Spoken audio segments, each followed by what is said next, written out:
Good afternoon, Order of St. Luke friends and family. My name is Saran Warne, and I am currently the Region 6 Director for the Order of St. Luke, and I have been so for the past 4 years. I've been a convener for 10 years, and I've been an Order of St. Luke member for 14 years. And the reason I wanted to share with you is to share my personal testimony of how I became an Order of St. Luke member. I learned about the Order of St. Luke from my parents, David and Carol Ball, who live in Cleveland, Ohio, and my dad was a convener for years, and they simply would not stop talking about the Order of St. Luke. They sent me brochures about it. They kept inviting me to come to their healing weekends, and I kept saying, "What is the Order of St. Luke? Why do you keep talking about it?" And eventually I gave in, and I got some friends from the church where I was attending in Huntington, Pennsylvania, where my husband was a priest, and we had 2 young boys at the time, and 4 of my friends and I got into the car, and we drove 5 hours to Cleveland, Ohio, to be a part of a healing weekend where Nigel Mumford was the keynote speaker.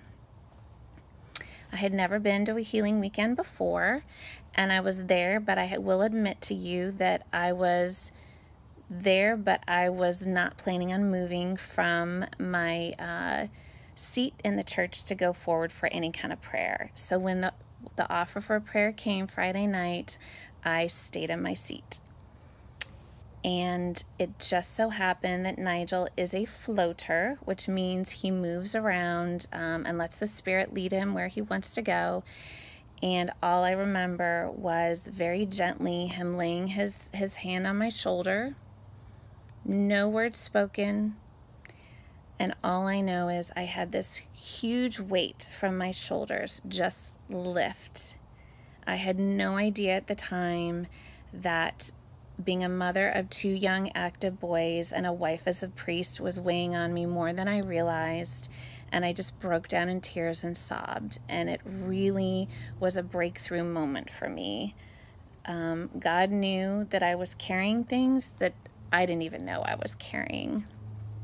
So the next time that prayer was offered, I got out of my seat and I went forward on Saturday. Nigel prayed over me, and it wasn't 30 seconds, and I was resting in the Spirit. I didn't want to get up. I was at peace. I could hear everything going on around me. I just didn't want to get up. My friends who I came with were wondering if I was okay, and my one good friend Lonnie said, "You know what, Mary Grace, Saran, she is fine.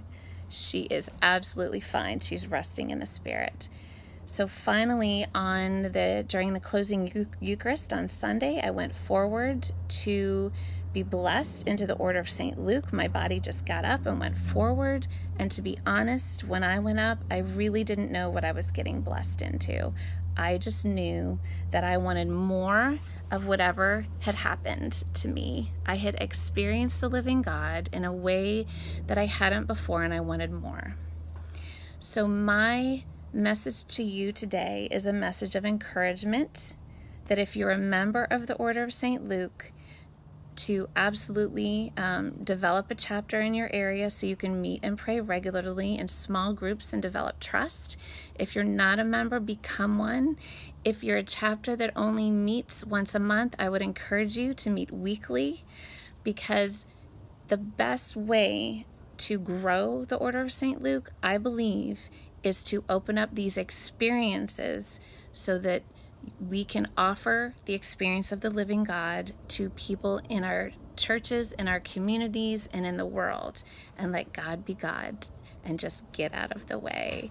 So I hope that something that I have said to you today will touch your heart and encourage you, because I will tell you, for me, I have learned more tools through the Order of St. Luke in my toolbox that have helped me spiritually, on myself so that I can bless others in my own circle, like the blessing and the binding and separating prayer, like the prayer of blessings, like using Holy Scripture to cut ties of negativity from people's lives.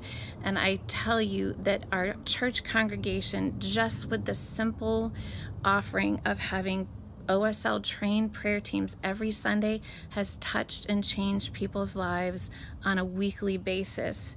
So I encourage you to offer yourself first as a living sacrifice and surrender yourself to Jesus, and then ask him what he wants you to do and how to use your gifts, and then gather those people around you, because God will show you the way. All things work together for good for those who love the Lord and are called according to his purpose. And I encourage you to just go a little deeper in the order of St. Luke, and I promise you, you will be blessed. Thank you.